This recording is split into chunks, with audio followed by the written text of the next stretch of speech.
the interior combo. This one has the ambient lighting. You can see it's set to pink. I've already done a startup vid before, but I never really got in depth with it. With one of these 2010 Mustang GT with only 5,000 miles.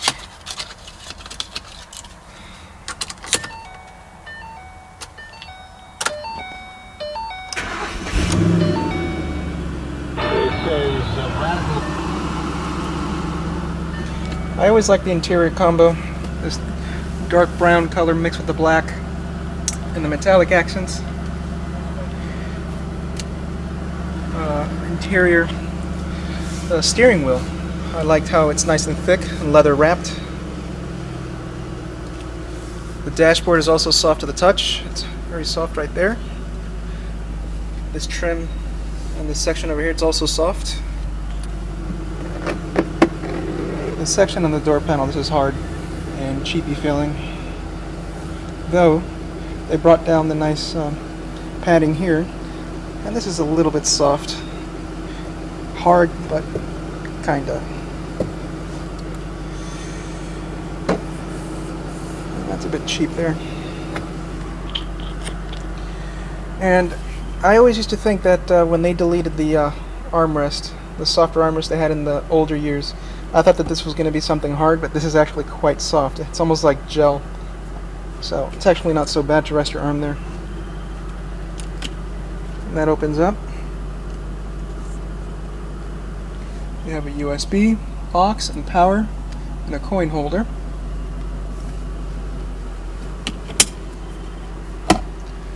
And you got the cup holders with the ambient lighting inside. That's a nice touch.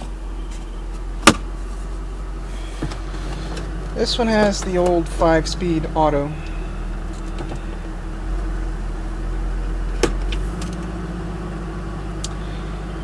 There's the climate control, radio controls, power outlet up here.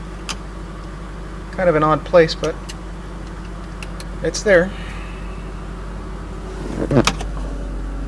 There's a little glove compartment. This one has Microsoft Sync, but you guys already get the hang of it. I don't know if they would call this the Vista roof, but it has that entire glass roof. I don't think it slides. I think it's just like that, just a shade, just to open.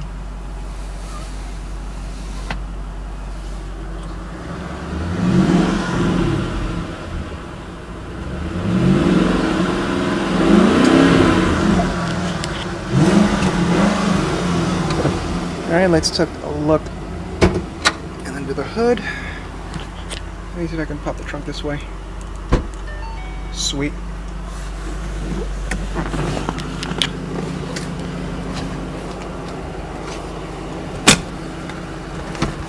The back seat is a bit small, but the seats are all the way back, so room will improve. You got those pit style seats. I mean, you just sink right in. You don't really have an armrest or anything.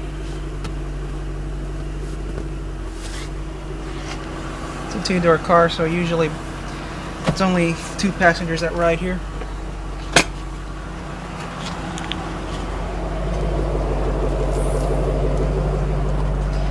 And the trunk is not so big, but much larger than the Camaro. And consider that this car has no ass, hardly. So it's actually not so bad. There's a full-size spare tire.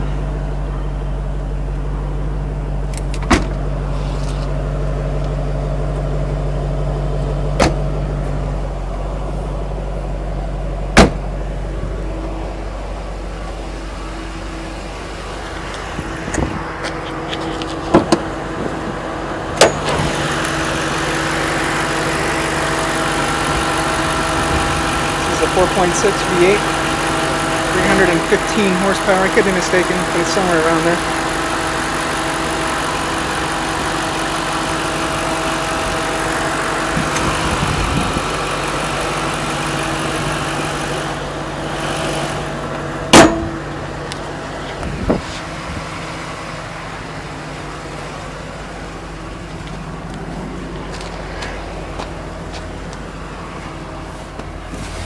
I don't think I'm going to be able to rev this one so hard. There's a lot of people around.